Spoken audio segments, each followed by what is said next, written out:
Sveiki, šiandien jau 4. mūsų kelionė ir mes vykstame šiek tiek toliau su šiuo šauniu Ford Transit Custom. Judame link Utenos į katinų ūkį. Tame ūkyje yra spaudžiamas aliejus ir sužinosime, kokį aliejų spaudžia Lietuvoje.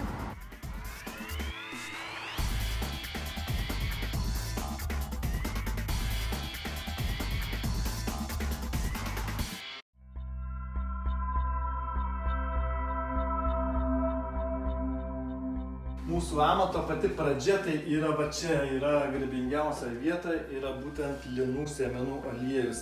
Tas lietuviškas auksas, pamatysim paskui, kodėl aš vadinu aukso. Tikriausiai likimas čia yra, nes susirgo vienas artimas žmogus onkologinė liga ir sužinojom, kad tuo dalyku galima gydytis. Tai vat ir pabandėm tą dalyką, iš pradžių veždavėmės iš kito ūkininko ir geriam, paskui patys pradėjom gert, žiūriu, kad jo poveikis yra to sėmenų aliejaus kitoj vietoj labai geras energijai. Tada sakom, kaip patiem išsispausti. Pradėjau domėtis. Ir pamačiau, kad yra va toks nesraigtinis, o yra va toks tikrasnis būdas. Ir čia yra tas senovinis būdas. Bet ir gaunasi visiškai natūralus daiktas, absoliučiai. Kas išbėga, tas išbėga. Kas išbėga, tas išbėga. Nieko nekaitinam, nieko nemalam.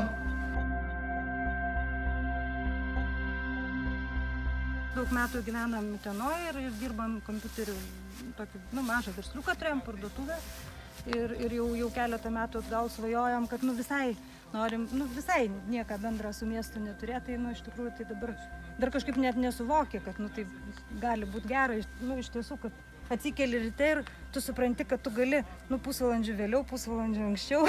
Ir nereikia niekur važiuoti. Nėra streso. Ir aš susitikau, kada čia prieš savaitę gal gerą pažįstamus. Ir jinai taip žiūri į mane, sako, aš jūsų veide nematau streso. Ta prasme, tiesiog, sako, anksčiau, sako, būdavo susitinki taip pilna rūpesčių, kažkokių, sako, dabar taip, tarsi visai šiaip gera, iš tikrųjų.